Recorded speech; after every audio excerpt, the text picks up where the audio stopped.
Saya nggak ngerti kenapa Tuhan itu menciptakan sebuah institusi namanya marriage atau pernikahan, saya nggak mengerti. Tapi itulah misterinya Tuhan. Bahkan hari ini pun dikatakan bahwa hubungan Kristus dengan jemaat itu seperti pernikahan. Bukankah itu membuat kita indah, saudara seiman? Bukankah keluarga saat teduh ini seperti, sekalipun kita nggak keluar dari kandungan yang sama, kita mungkin nggak berhubungan darah, tapi ada kemesraan di dalam alam roh. Ada sesuatu yang mempersatukan yang nggak kelihatan. Itulah misteri Allah.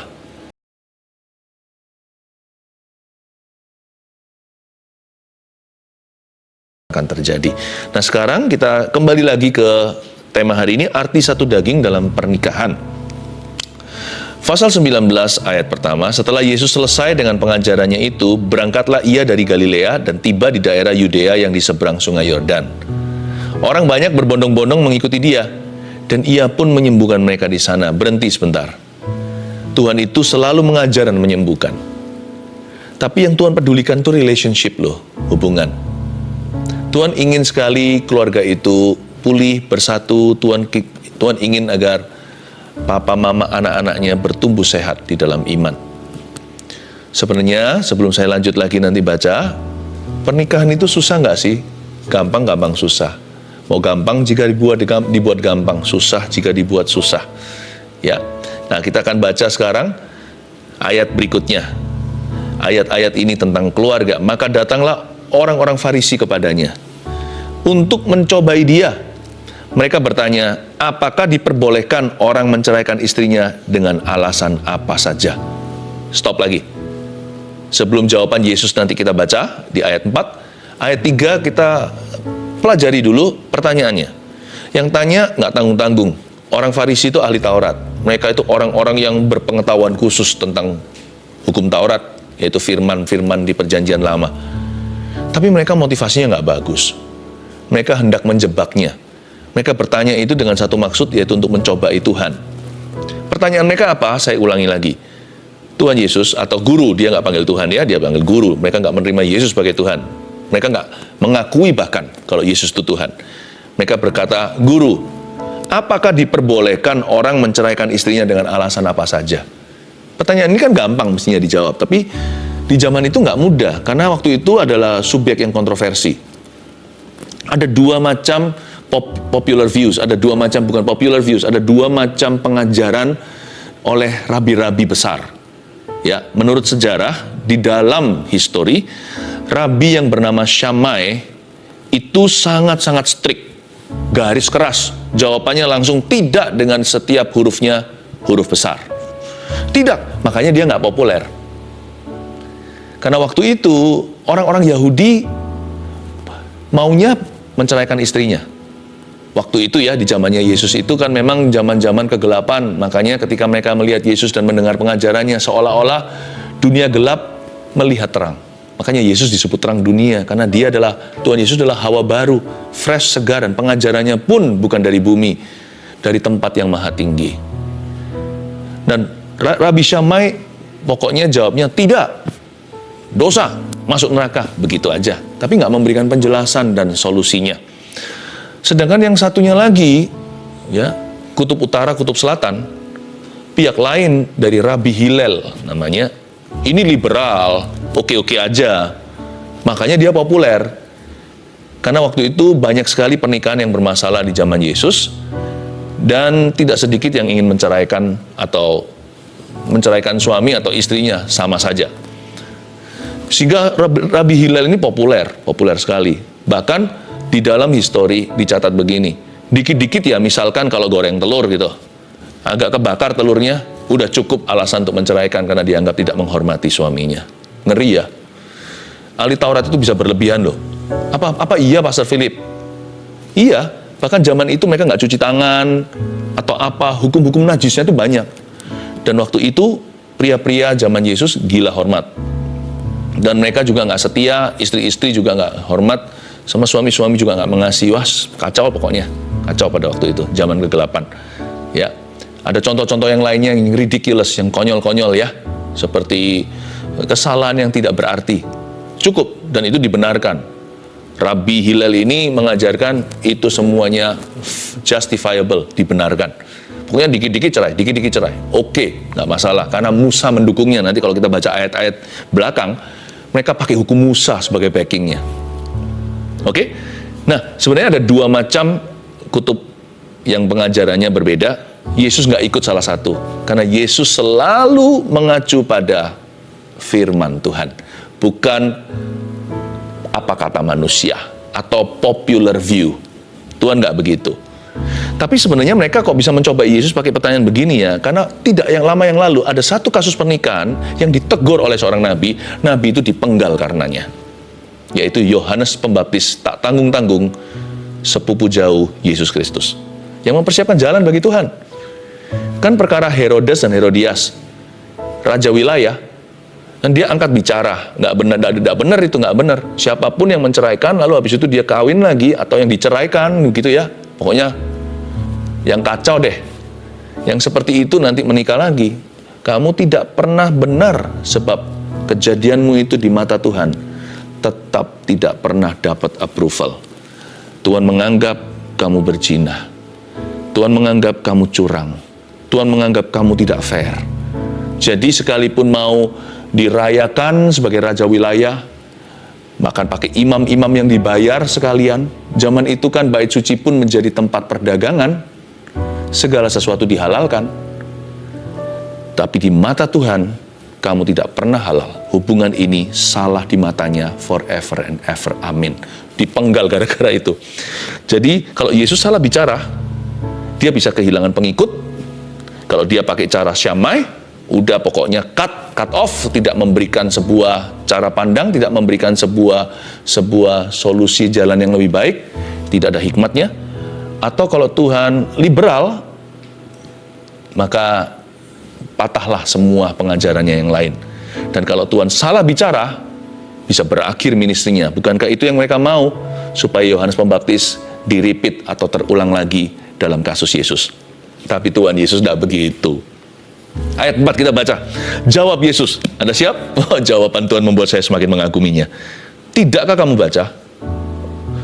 Tuhan nggak berkata tentang hukum yang mereka manipulasi, tidak bicara tentang popular view atau opini. Tuhan berkata, tidakkah kamu baca? Nggak tanggung-tanggung, langsung dibawa ke Kejadian, pasal-pasal awal. Tidakkah kamu baca bahwa sejak semula, bahwa Ia yang menciptakan manusia sejak semula menjadikan mereka laki-laki dan perempuan. Sebelum kontaminasi, Tuhan langsung bawa mereka ke pernikahan kesatu dalam ciptaannya, Adam dan Hawa. You see, jawab Yesus, tidakkah kamu baca? Go back to the scriptures always. Selalu kembali ke Alkitab. Alkitab itu selalu yang benar. Manusia itu selalu salah. Udahlah, pegang aja ini. Ini bukan opini, ini prinsip kehidupan. Apa-apa perasaan kita, pikiran kita itu kalau melawan firman itu selalu salah. Udah gitu aja, nggak usah ditimbang-timbang lagi, nggak usah tanya Roh Kudus. Karena Roh Kudus nggak akan melanggar firman-Nya. Roh Kudus tidak akan membatalkan.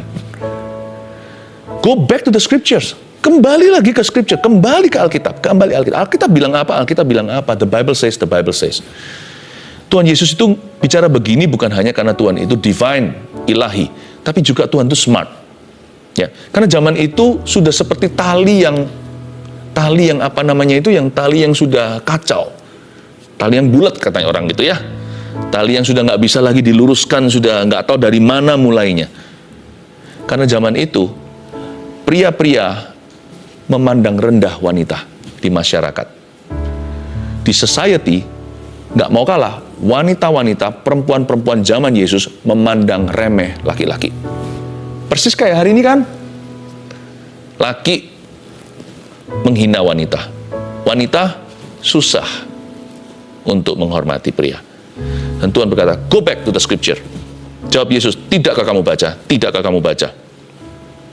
Lalu saya ulang lagi ayat 4. Jawab Yesus, tidakkah kamu baca bahwa Ia yang menciptakan manusia sejak semula menjadikan mereka laki-laki dan perempuan. Tuhan itu langsung skakmat, karena ini kan bicara soal perceraian. Perceraian kan selalu bicara gini. Kalau perpisahan kan selalu ada pilihan lain atau pria dan wanita berikutnya. Tapi Tuhan langsung skakmati.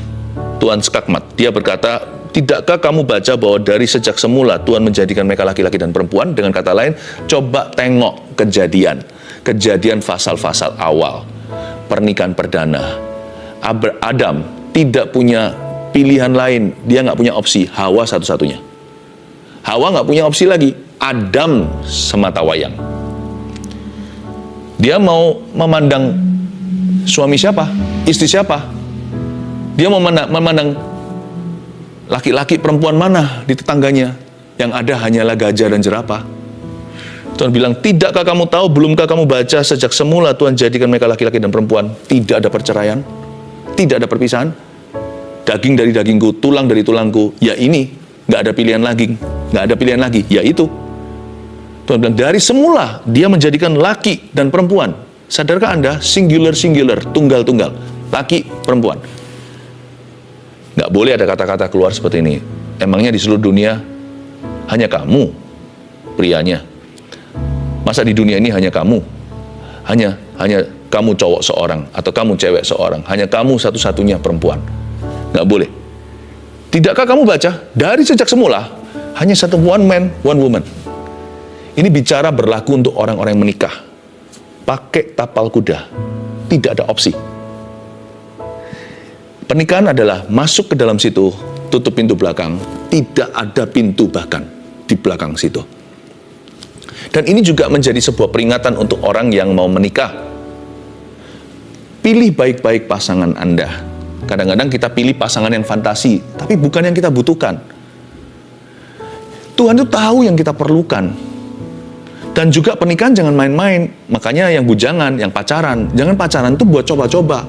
Nggak buat coba-coba aja kadang-kadang masih gagal kok. Tapi masih oke kalau pacaran. Kalau menikah nggak boleh, itu bercerai namanya. Apa yang Tuhan persatukan, manusia nggak boleh ceraikan. Ya kan?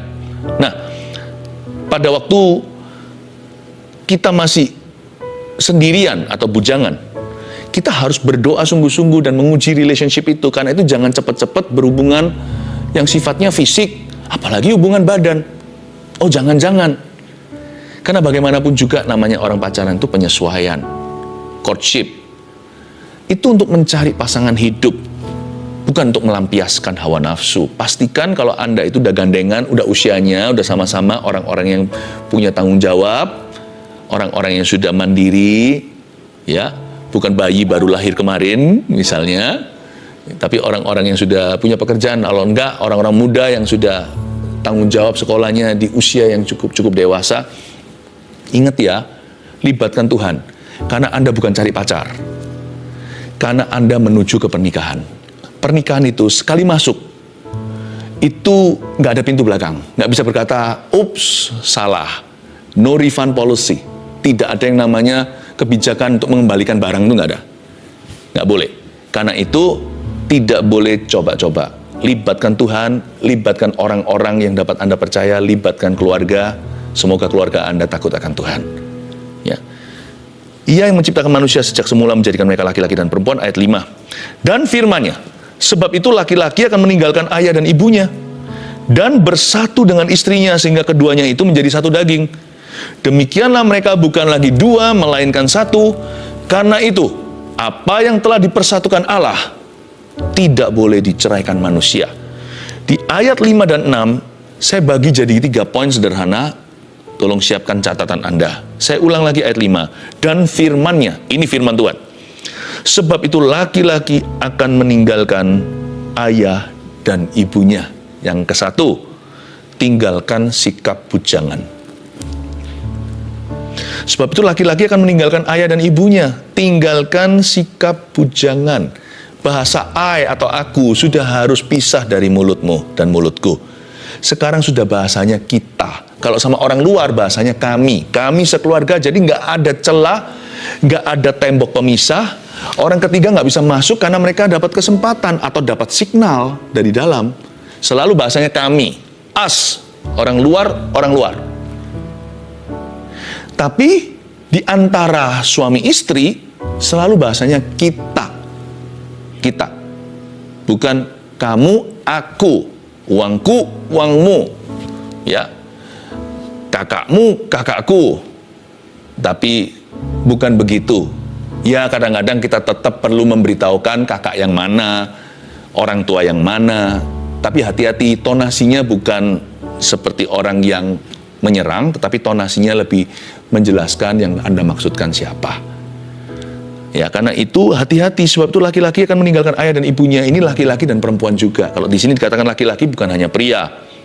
Karena pada mulanya Tuhan ciptakan pria, lalu dari pria itu Tuhan ciptakan, Tuhan bentuk wanita, yaitu Hawa. Jadi kalau Tuhan bilang laki-laki, itu perempuan juga. Maksudnya dalam hal ini suami istri, ya kan, dalam satu pernikahan yang sama. Sebab itu laki-laki akan meninggalkan ayah dan ibunya, tinggalkan sikap bujangan. Sebaiknya kita bisa ngomong gini tentang pasangan kita. Ya, kekasihku atau suami atau istriku, kita memang beda. But you were made for me and from me and for me. Kamu itu dibikin sama Tuhan dari aku dan untuk aku. Kita memang beda, tapi kita satu. Nah, kita memang lihat ya, kalau laki-laki dan perempuan itu kan diciptakan dengan metodenya berbeda. Materinya pun beda loh. Kalau dari kitab Kejadian, laki-laki itu dari tanah. Tapi perempuan dari tulang rusuknya. Metodenya pun beda. Tuhan membentuknya lalu menghembusi nafas. Tapi wanita dari rusuknya sudah ada nyawa.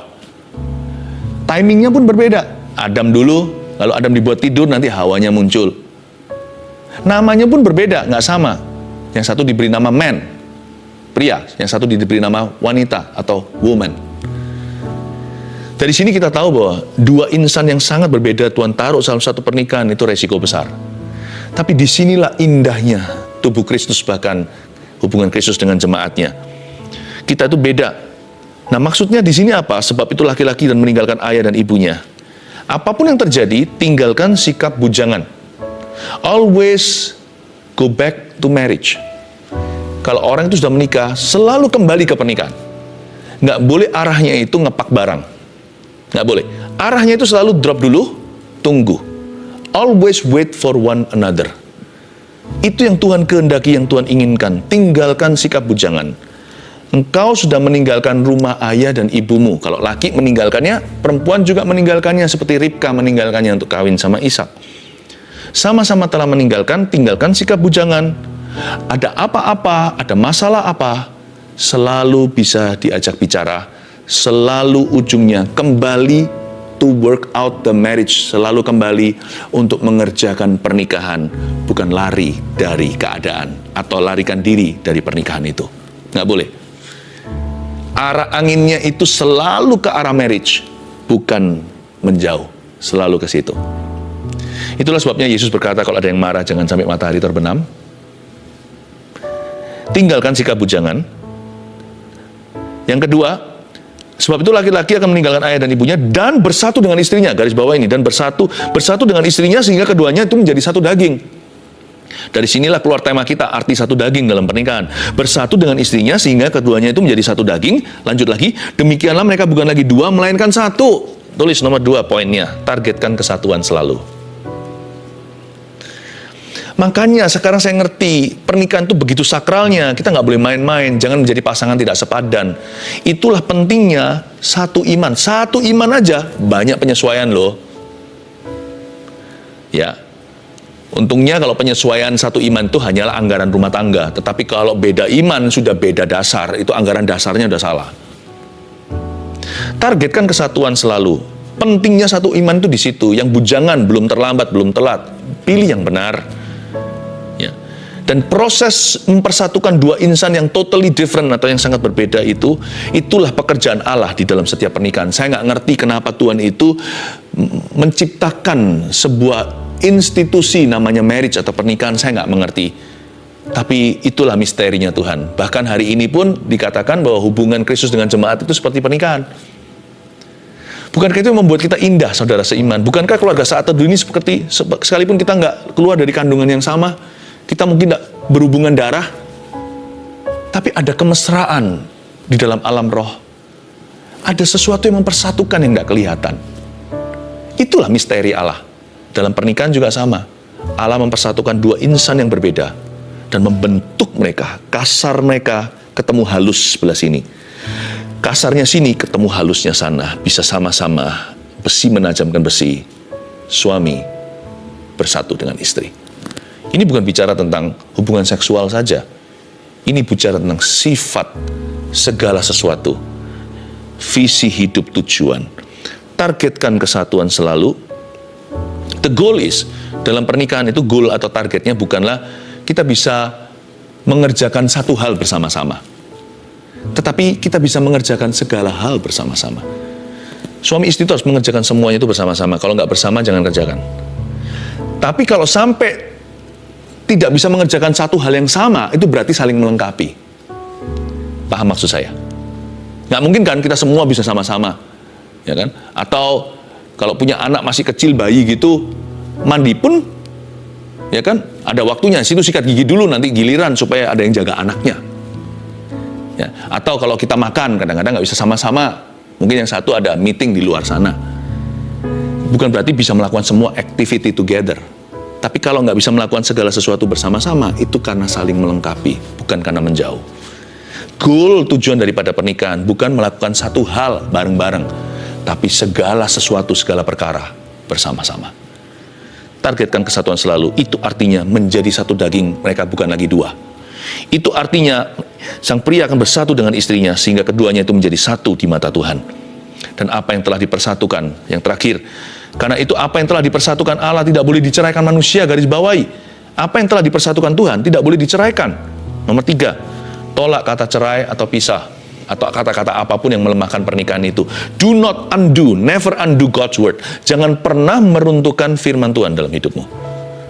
Tuhan itu pro pernikahan. Bagi yang sudah menikah, yang belum menikah, jangan sembarangan. Tuhan itu pro pernikahan. Pernikahan itu sakral. Hampir-hampir sesakral dengan nama Tuhan. Jangan sebut dengan sembarangan.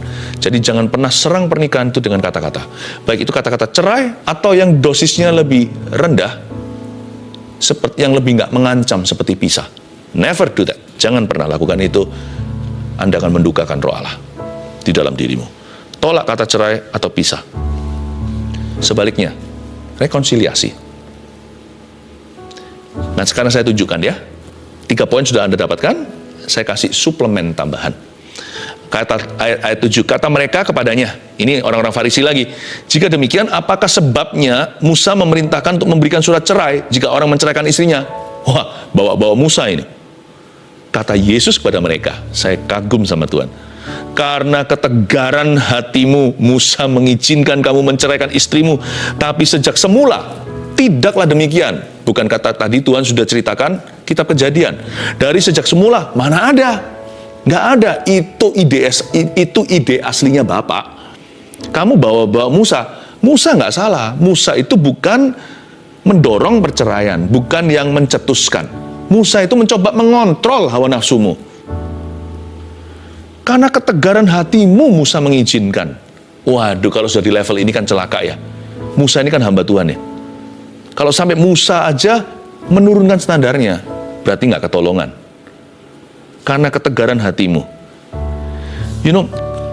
Dari ayat ini kita tahu bahwa di dalam pernikahan atau hubungan seringkali masalah utama itu bukanlah setan, tetapi hardness of heart atau kekerasan hati, yang minimal satu parti atau satu sisi itu mengeraskan hatinya dulu, atau mengeraskan hati selalu.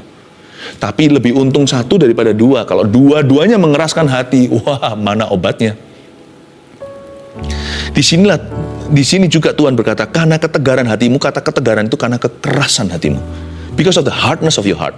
Bahkan Tuhan pun nggak bisa tembus satu sisi, malahan kalau dua itu kiamat. Sejak mereka mengeraskan hati, kata Yesus, Musa menuliskan the permissive will of God, atau kehendak Allah yang diizinkan. Paham ya? Ini bukan kehendak Allah yang sempurna, bukan apa yang baik dan benar, bukan apa yang memuliakan Allah. Tuhan pun seolah-olah lewat Musa, ya sudah kalau kamu mau begitu, kamu minta burung puyuh, ku datangkan. Tapi habis itu mereka mati karena hawa nafsu.